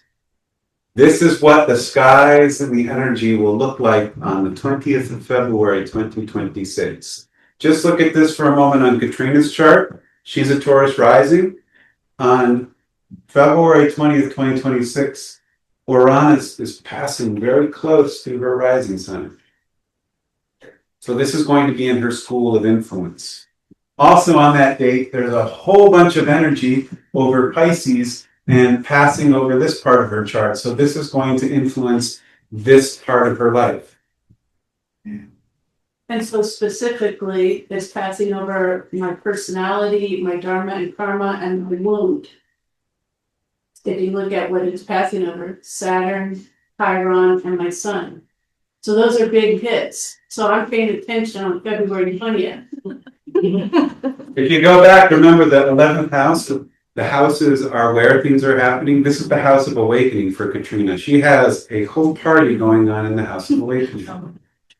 And Uranus is the awakener, and he's passing over my rising sign. So you can do the same thing in your own chart and just look where those green guys are passing over. Just pick one day. Why did you pick February? Yeah, I was curious. Well, I'll get to that in a moment. But everybody take note. Anywhere in everybody's chart, find Pisces, the symbol. So it might not be at the top of the chart like Katrina's, but find Pisces in your own chart. And you will undoubtedly find this lineup of green. And what house is that over in your chart? It might be over 1, 2, or 3. But is there one house that it's predominantly over? Yes. Tell her, let's go around the circle. 10, 7. 8. 5. 8, 9, 4, 5. pay attention to that house this year. Got it. That house This is year, the next year. Well, starting now, the next year. Yeah, pay attention to that house in the next Interesting. year. Coming year. Transformation. So that house meaning that month? Just that house, like that house is it's where something's happening in your life. What was your house 10? 8. 8. So 8 is the house of the transformation and alchemy. So there's going to be a lot of changes in your life this year. Oh, please. It's not good or bad. The changes might be things that you called in. Did you give them that handout with the one word on their house? Yes. So that. You have that house, the simple house meanings. Yeah. Oh, I So see. you have a chart that says simple. Okay. There are more meanings associated with that house, but I'm giving you one word you're focusing on. Is it all because of correlation? This year is. Yeah. Oh, yeah, you're. Pisces is always over you. Just to. This energy this year. And I don't. Yes, for everyone. But everyone might have Pisces over a different house. So an example is everybody's experiencing the same energy. We're all, it's like, I'll give you an example from weather. That when it rains outside, we all get wet. But somebody might have a raincoat and somebody might not. Somebody might be a farmer and elated that it's raining, and someone might have scheduled an outdoor wedding and deeply disappointed. So how is this energy going to affect you? It depends upon what house it's over and what evolutionary state you're in. Like, is that good or bad? Well, is the farmer happy when it rains, or is the bride happy when it rains? Maybe one bride is a nature bride, and she's like, I love it. Let's go dance in the rain. And so there's no one answer. It depends upon your consciousness and what is happening. But pay attention. That's moving backwards or forwards. Okay. What's our time? You are running on 2:32. So, but this is set up now. Hopefully this gave you enough tools. Of course, it's going to bring forth 10 more questions for each statement, but you hopefully have enough tools to start to identify a little bit where these things are going to play out in your life. So this is one of the biggest energies of the year, Neptune, this symbol, because it's doing something on February 20th. Exciting. And if you want to understand Neptune, I know that the little Zoom thing here, that's a whale. Neptune is connected to the ocean and to the soul and consciousness in your spiritual journey. And at least Katrina and I feel like whales are deeply spiritual animals to connect with. They know things. So Neptune, the biggest energy of 2026 is Neptune will move into Aries in conjunct Saturn. Don't worry, I'll explain it. Like, I don't know what any of those words mean. So first, on January 26th of 2026, Neptune will move into the sign of Aries. It has not been in the sign of Aries since 1861. Yeah. Neptune is one's spiritual journey, and Aries is taking action. Take action on your spiritual journey. Know yourself. Aries is the sign of the personal self, of the warrior, of the truth seeker, of someone taking initiative. And Neptune says, I am the soul, I am the spirit. Neptune moving into Aries, at least in our interpretation, is about getting to know the soul and the spirit again. We've had a century and more, and millennia of being materialistic, of being, there's nothing wrong with science, but only science driven, or only cognitive, or only logical, or only factual. Neptune is intuitive, it's mystical, it's otherworldly, it's the heart, it's the soul. And Aries is get into it, take action, move, do your thing, do the yoga, do your process, get to know yourself. And this is a huge energy shift. Consciously speaking, it's enormous. We got married right there. Katrina and I got married right here. Wow. Is there, I would kind of go into just a quick question, is Neptune considered a feminine energy or is this a masculine? You could say that Aries is definitely masculine. Neptune could be considered feminine, but I would more say it's unity. Mm-hmm. It's not either or. In Greek mythology, Neptune is Poseidon. And he's one of the brothers of Zeus and Hades, which would be Jupiter and Pluto. So it's a he in that tradition. But if we're going deeper in astrology, yes, and Neptune is the ocean energy, and it's when everything merges back into a oneness. If for you that is feminine, then yes. So Neptune spends 14 years in the sign. So this is not a one-day thing. It is going from 2025, to really say 26, sorry about that. There's a reason for this. Neptune went into Aries for 3 months this year, and then went back into Pisces, and then it's going back into. But from now until 2039, Aries will be in this sign. So this is a 14-year field of energy. It's not get to know yourself just in 2026. You have a decade and a half to work on this. But it will be a reoccurring perennial theme every year that is moving through. It's like a weather pattern that is persistent.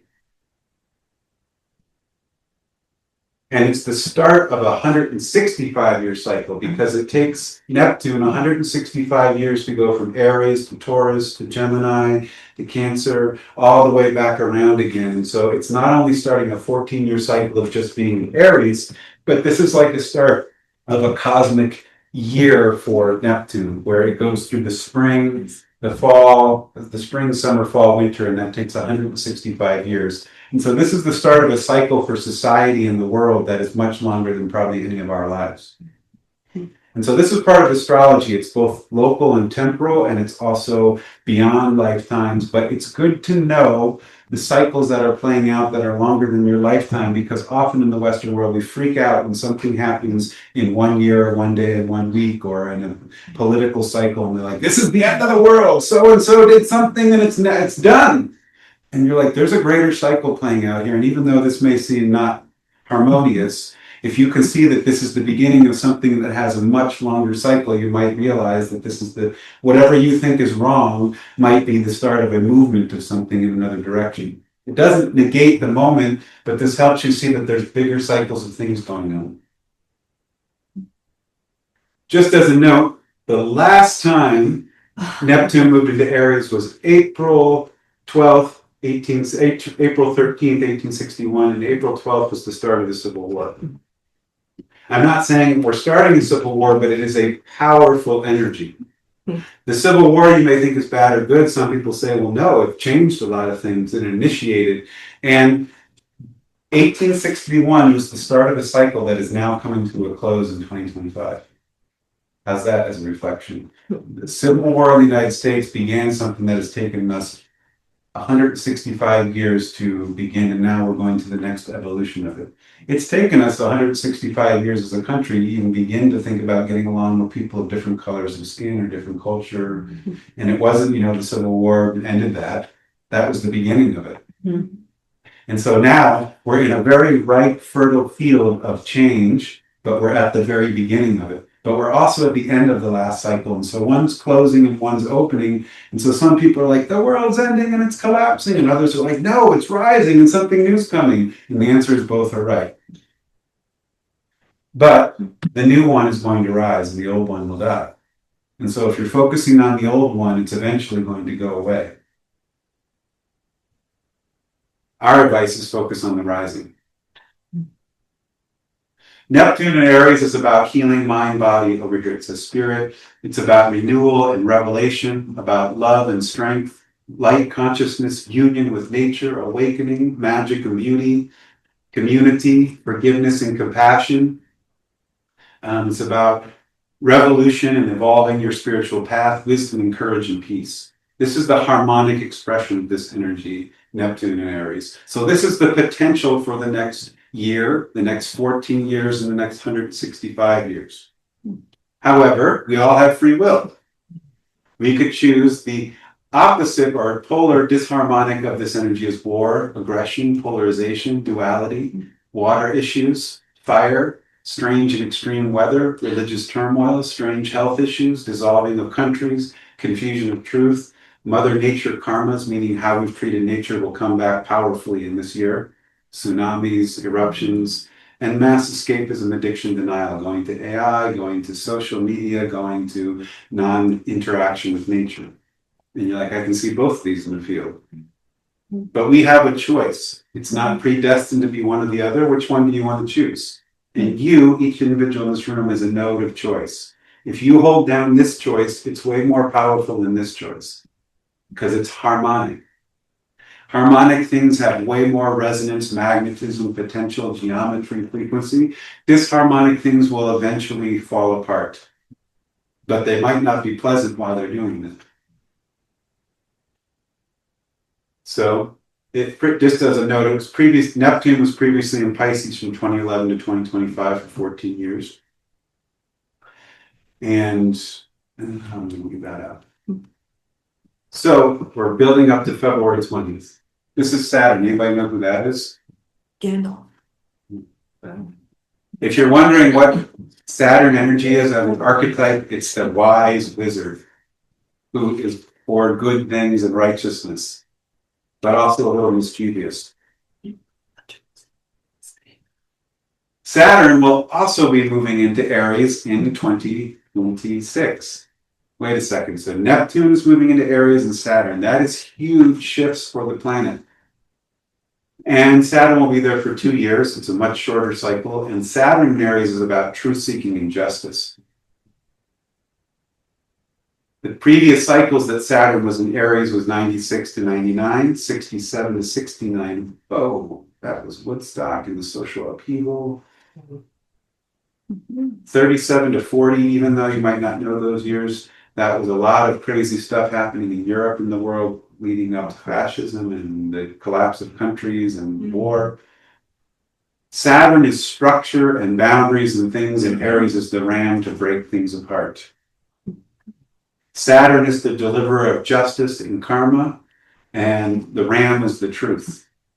So this can go lots of ways. These were all highly revolutionary times in our society for 2-year periods. This is when the Berlin Wall came down. This was Tiananmen Square in China. This is when the internet got turned on. Saturn has an almost 30-year cycle. It influences generations and societal changes. But it both affects you personally and it affects the transpersonal. So that was the previous cycle of Saturn in Pisces. So Saturn and Neptune were in Pisces together at the same time. And the powerful part of this is they are both moving into Aries at the same time, which is not typical. It's like two friends. One friend is on a 30-year journey and another friend is on a 165-year journey. And they've been separated for 163 years. And then they all of a sudden walk up next to each other on a mountain and said, how about we walk together for the next 3 years and let's do some work. They link arms, and so Neptune and Saturn for 3 years are walking together and putting their power into the field, which doubles the frequency. Saturn won't be back to Pisces until 2052. And Saturn in Aries, it's similar to Neptune and Aries, but slightly different because Saturn has a different archetype. Remember, like Neptune is like the whale, and Saturn is like Gandalf. So Saturn Aries is about creation, manifesting, empowerment, truth and responsibility, healing the masculine. This is a Sanskrit word, skiram and sukham, strength and softness at the same time. Peace, a new way of being, renewal, return to the ancient ways of the heart, know thyself, ignition, understanding, self-discipline, dedication, and justice. Remember, we have free will, so we could choose this or we can choose this. War is at the top of the list for both Neptune and for Saturn in Aries as disharmonic. Why? Because Aries as an archetype is the warrior. And misuse of Saturn and Neptune energy is going to war.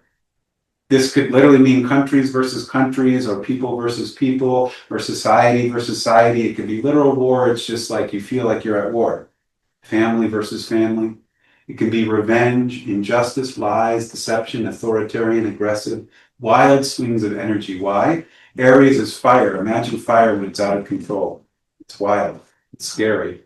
It's unpredictable. Blockages, delay, weakness, confusion, polarity, extremism, and weather and fire. That's also something that's both in Saturn and Neptune, is when they're out of balance, they greatly influence the weather patterns on Earth. Neptune is the ocean and water, and Saturn is earth, and then the Aries piece is fire. It's volcanoes, it's geography, it's earthquakes, it's extreme things happening, high temperatures, higher than you've ever seen before. Doesn't have to be this way, but it all depends upon our collective choices. You want to find where that is in your chart, find Saturn and Aries. And you'll find them right next to Pisces and right at the cusp of Aries. We already looked for this, that big grouping of planets, and now you can hone in on Neptune and Saturn. Now here it is. Da, da, da, da. On February 20th, 2026, which is what your chart is set to, so the transit on your chart is on the day February 20th, 2026. Saturn and Neptune, who have both gone into this Aries, will come together in union. It's called a conjunction, and they'll be at 0 degrees Aries, which is crazy in terms of synchronicity, because 0 degrees Aries represents the beginning of the beginning. Aries, remember, is the start of spring, the first month of the astrological year, and 0 is 0. They're meeting at the very beginning of the archetype of a beginning.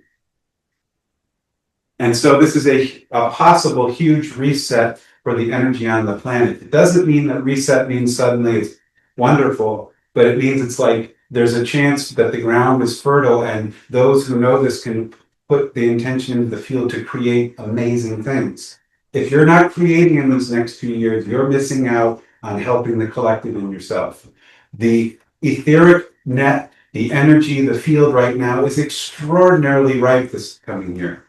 And those who know it will be the ones that lead how things go, either harmonic or disharmonic. And you don't have to be the leader of a nation. What's the quote that you always say from about a few strong people? Oh, Margaret Mead, never underestimate the power of a small group of people to make the changes in the world, something to that effect. Because they're the only ones that ever have. Mm-hmm. And he's making a big statement about this particular conjunction because this is the major overarching influence of the entire year. It's the day after my birthday. And it's the day after your birthday. Yeah. Like the first day of my birthday. I think it's also the day that the sun goes into Aquarius. And so there's like shift. And Aquarius is lightning energy, rapid shift, radical, revolutionary. So I'm not necessarily predicting that that day something's necessarily going to happen, but the field is opening up wide that day. So something in this energetic season is going to be very transformative for our world. It might initially present as an event where like, holy, and some might say it's the worst thing ever, and some say it's the best. And the energy itself is plowing the field and breaking things apart. Or it could be an energy where we're like, amazing. But whatever it is, the energy is going to be profound. Saturn conjunct Neptune. So as a time period, they'll be together for almost all of 2026. They'll be moving together for a year, which is a long period of time. The last time that Saturn and Neptune were conjunct was 1989. I said that was the end of the Soviet Union, the fall of the Berlin Wall, the protests in Tiananmen Square in China. Our apartheid was abolished in South Africa, and it was the birth of the internet and the World Wide Web. All of these things had huge influences on the planet. Before that, another one was 1917. It was the Bolshevik Revolution in Russia. It was World War I, the fourth year of it. An example here is Puerto Rico allowed everybody to become a citizen in the United States. 1846 was another conjunction. That was the year that Neptune was discovered to the west. The US-Mexican War was going on. The Communist Manifesto by Karl Marx was published. So on all of these, there's events that both affect the world, and then there's like philosophical or things that are not events but happen that change the world, like the Communist Manifesto changed the world. About Puerto Rico becoming a citizen, but the birth of the internet changed the world. But in '89, most people had no idea. So the biggest thing in 2026 might happen, and most people might not have an idea.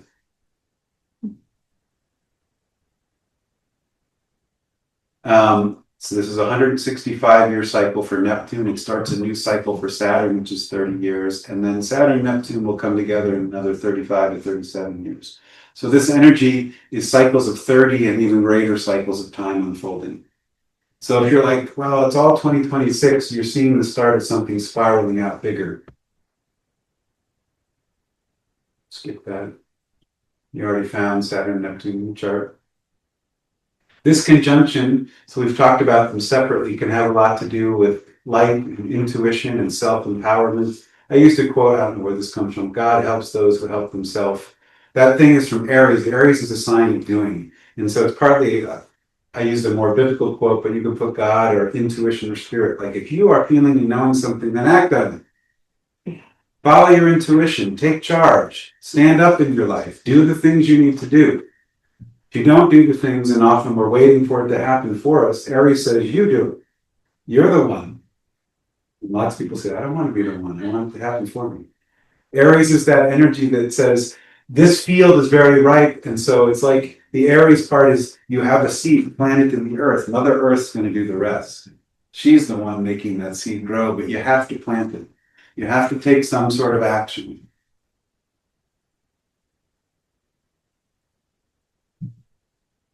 Saturn conjunct Neptune, dissolve inner and outer boundaries, find inspiration, karma, and action. This could be a time of instant knowing, whether this is inside the heart or something might quantum happen with our computers and a nexus moment might happen and we might not know it.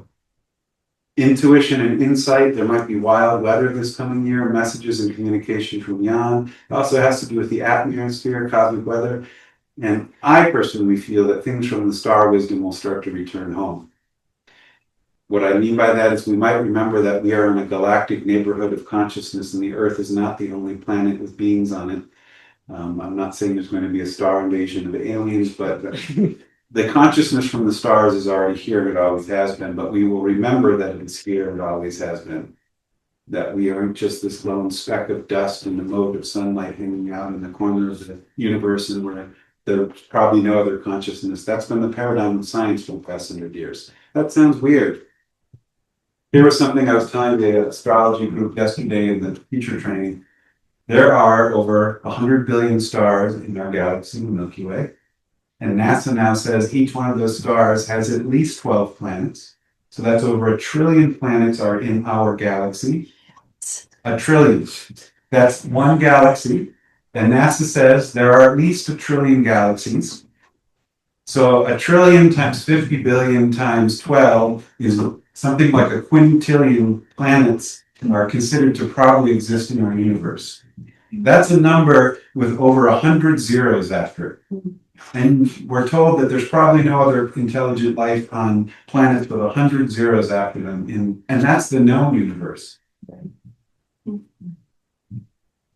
To me, it seems kind of mind-boggling when you put the numbers and crunching to it, and we're like, I don't think there's intelligent life out there besides humans. Okay. It says 100 zeros after the number 1. So just as an Uranus, this is the planet of change and shift and lightning, awakening, will go direct on February 3rd. So Uranus is currently retrograde right now. And so as we start the year 2026, it will still be retrograde, but on February 3rd, which is basically Imbolc is February 2nd, the midpoint of winter, Uranus goes direct. And this is a huge energy shift. Uranus is like lightning, and so when it's going backwards, it's like the field has slowed down, and then you'll find come February, the energy is going to feel like it got put into second gear all of a sudden. Time, events, and things will seem to move much quicker come February. And it's wacky. It's wacky. He's I think like if Gandalf is the archetype for Saturn, I think Jack Nicholson is the archetype for Uranus. It's like he's let out of the bottle now. And February 17th will be an eclipse. A lot is happening in February, by the way. So take note of February, take note of Aries and Pisces energy. February 17th, there'll be an eclipse at 28 degrees of Aquarius. So if you're like, what does that mean? Find the sign of Aquarius in your chart, and that eclipse will be affecting that part of your life. This eclipse will relate to radical, revolutionary, and new things happening. Just for the rest of the year, the next eclipse will be on March 3rd, 2 weeks later. It'll be a total lunar eclipse. It's in the sign of Virgo. If you want to know how this eclipse will affect you, find Virgo in your chart and make note. This will relate to Earth, choices, and health. August 12th, 6 months later, there's another set of eclipses. By the way, eclipses always come in twos, and they always come 6 months apart every year. Always. August 12th is the total solar eclipse in Leo. Mark Leo on your chart if you want this one, and it's about being human, the heart, and joy. August 27th is the partial lunar eclipse, Pisces, and it's about spiritual and spirit unconditional love. Eclipses are portals. It's when the sun, the moon, and the earth come into alignment, and the word eclipse literally means to cut. Something is being cut and ended, a karmic thread, and usually a new thing is beginning. Eclipses are also kind of wild energy. It's like the fates of time come in and measure things, and sudden, seemingly random changes in energy happen, though they're not random. Say anything about me. I just make note, we don't usually talk about the moon because the moon moves so much within a year, but February 17th, an eclipse is the new moon. This is an Aquarius new moon. The moon and the sun will be together, and the moon will block the sun from the earth, and it will be in the sign of Aquarius. So this is a powerful new moon. New beginnings, new energy. Just as a note, February 17th is also the Chinese New Year start. Chinese New Year is on the second new moon of the Gregorian calendar. Why? Well, the Gregorian calendar is messed up, so it makes no sense. But it makes sense when you put it in context of the solar and lunar years. This is the year of the horse, and it's the fire horse. And so this is extra fire energy in the field. Remember, Aries is fire, Aries is the ram, and it's going to be a potent year with Neptune and Saturn there, and it's even more potent with the Chinese New Year being fire. The fire horse years, if you were born in any of these years, you're also a horse. Anybody a horse in you? Yes. Sun maps.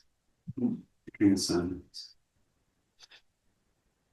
So horse energy is about heart awareness and breath and the wind and grace and kindness and action, taking risks and leading warriors. It's about independence, being spirited, honest, rebel, intuitive, lively, charismatic.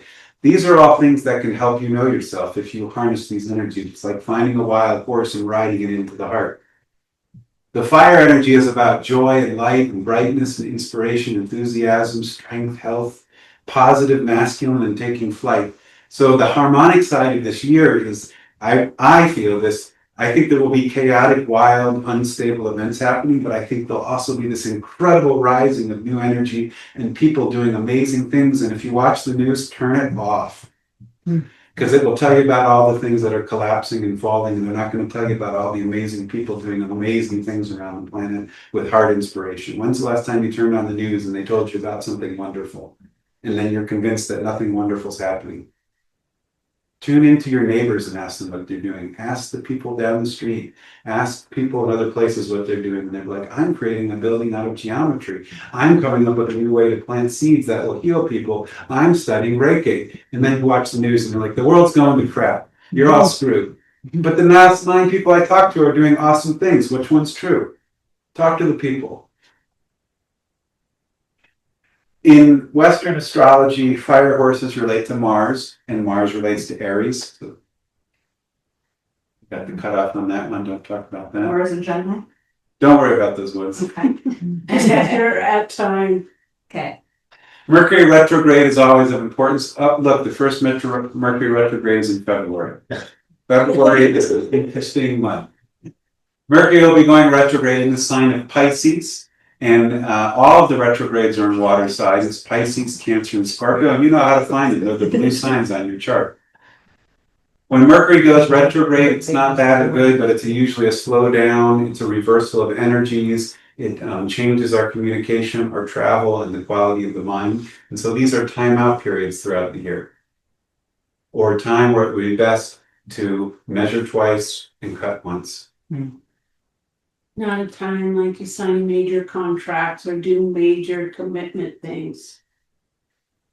When you said time out, I was thinking time in, because I always feel like they can make you go internal. Yeah. This is, That's a good one. that's exactly a nice way to say it. These are great times to go internal, to do work spiritually, to retreat as best you can. Of course, life may not allow that, but take note of these times because the energy at this time is not for going forward and initiating and pushing. And if you try to push through that phase, you'll create karmic resistance.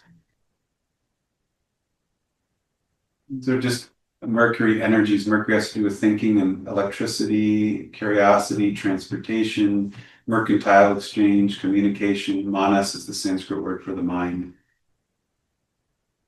Pluto. That guy's Pluto. Speaking. The wise, wise, wise soul, who's kind of magical and is not disturbed by death. Pluto. Nothing new is necessarily happening with Pluto. Pluto moved into Aquarius in 2024, but it's going to be there until 2044. This is a 20-year cycle, and it's about big changes. What I'm getting at is that 2026 and the previous 2 years, man, have been big initiators for huge changes in society. If that's not a surprise to you, it's astrologically there. We'll go through all this. Last time Pluto was in Aquarius was 1777 to 79. Revolutions, nations falling and rising, science and technology. Kind of sounds like now, doesn't it? Because it is like now. Let's change. Don't worry about that. The planet Uranus will move into the sign of Gemini. And this is for an extended period, 2025, that should be 26, sorry about that. 2026 to 2033. Uranus is electric. Katrina talked about this. It's Jack Nicholson as an archetype. So Uranus energy is electric, radical, innovative, revealing, revolutionary. And Gemini is a sign of electric and moving and changing. And so when Uranus goes into Gemini next year, it's going to feel like life is triple speeding up. But even more than that, the technological advances that will come out will be mind-boggling in the next 8 years. What you think you know now about technology will be outdated so fast and so quick. Because both Uranus and Gemini have to do with rapid technological change, and they're coming together. It's like a lightning strike, quantum. And well, there's that guy. He's the one managing the technology. And the question is it good or bad?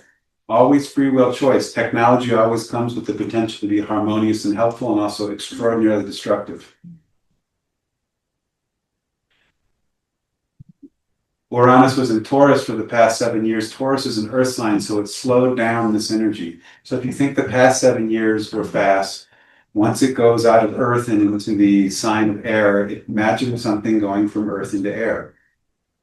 Something taking flight. I'm not saying it's bad or good. I think this can be revolution in people's hearts and changes in consciousness and rapid shifts in the way we relate to each other. But also a good time to really ground down. Yeah. Stay grounded best you can.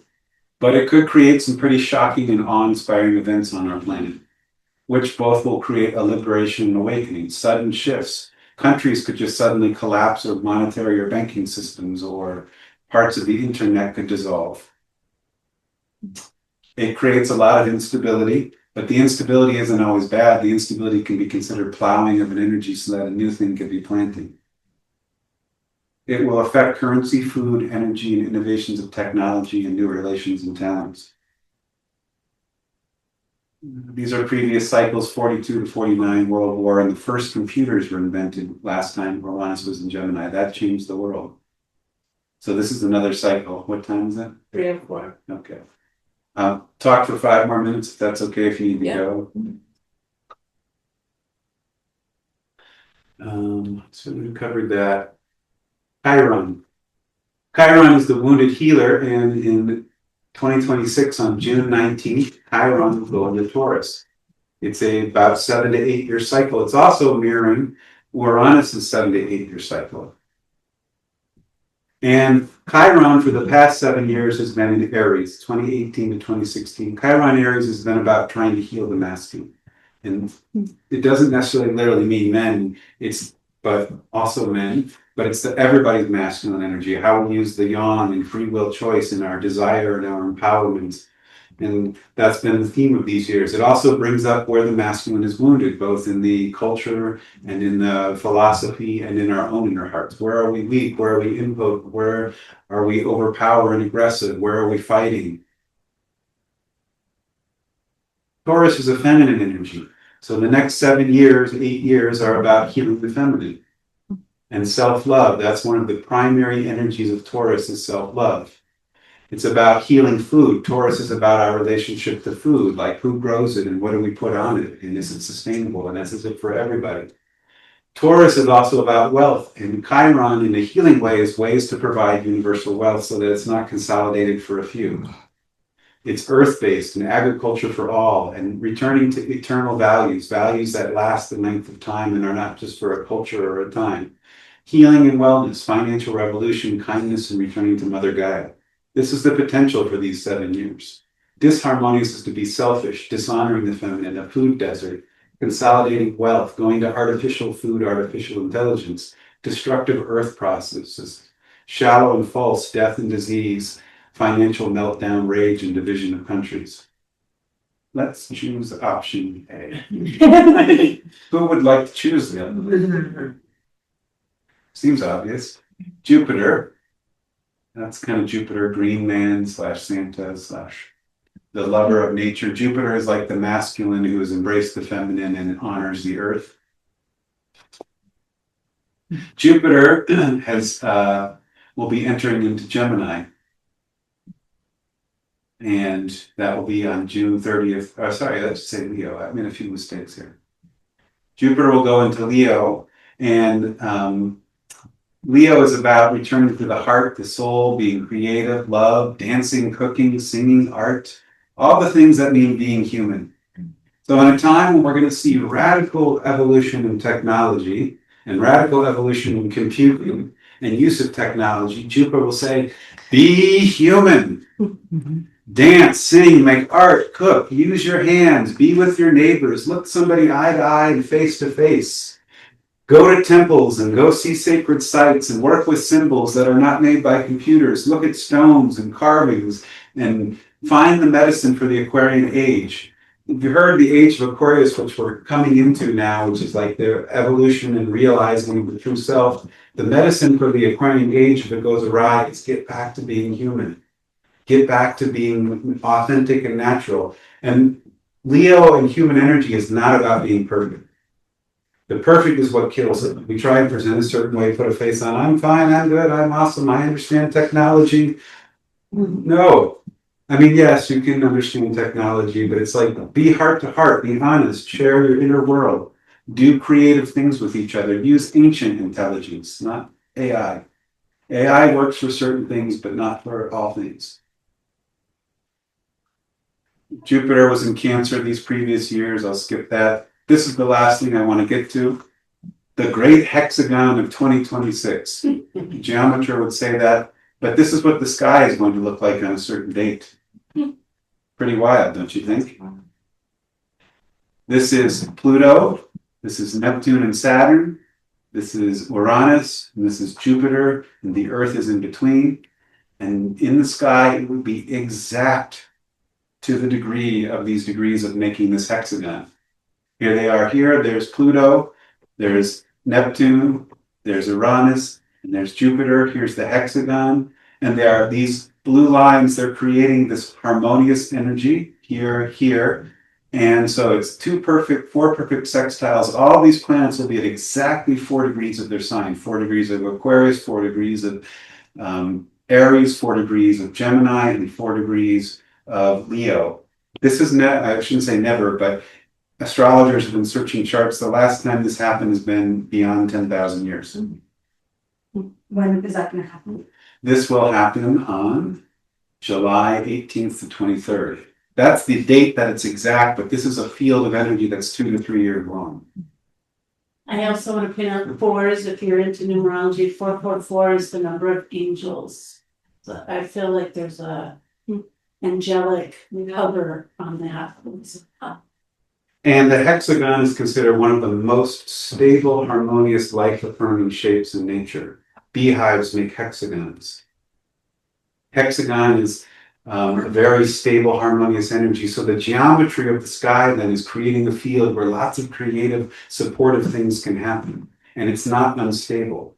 And so while there's a lot of these instabilities and changes happen, there's going to be a lock-in. Like February might be wild, and so will March. But then come July, it's like, you know, dials on a lock coming in, and suddenly the lock opens, and we go, oh, now I understand why things churn.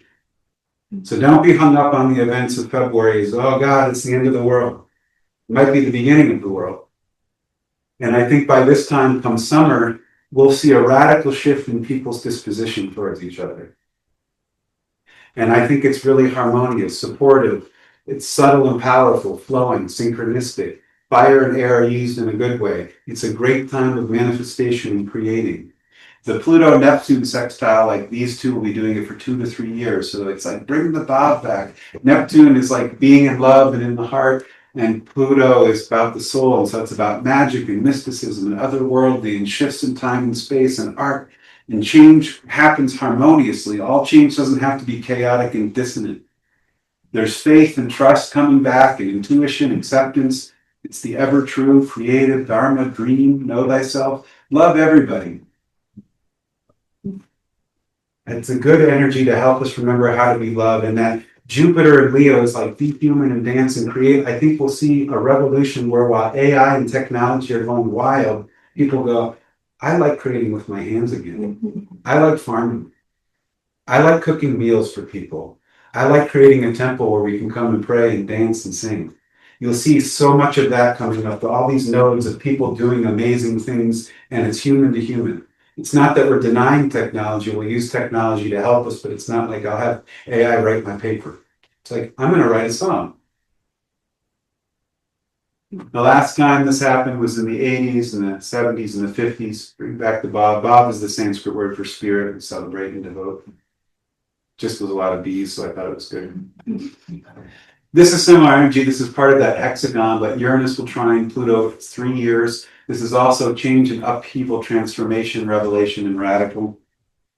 Last time it happened was in 1920 and 21, the Jazz Age, Prohibition, suffrage movement, and technology shifts. Uranus sextile Neptune is about a year energy, social, political, musical, cultural, zipping through it. Last time was the mid-60s, the 60s, cultural revolution. So you can see harmonic, I won't go through this, that's about the end of it. This is about small stuff. So this coming year of 2026, it's a huge field and a marker point for our planet. There's so much potential, and there's cycles that are so widespread going further out that are like 10, 30, 100 years. And so for me, I'm extraordinarily optimistic and extraordinarily looking forward to creating in this new year. Good luck. If you guys want more, we're doing astrology weekend workshop in Manitou Springs, February 6th through the 8th. We're going to go soak in the hot springs down there, and really cool place, awesome food that's being catered. And we'll go through our charts, learn. We're doing geometry. Oh, that's. Yeah. But we talk astrology. Oh, We last year we did astrology. Sri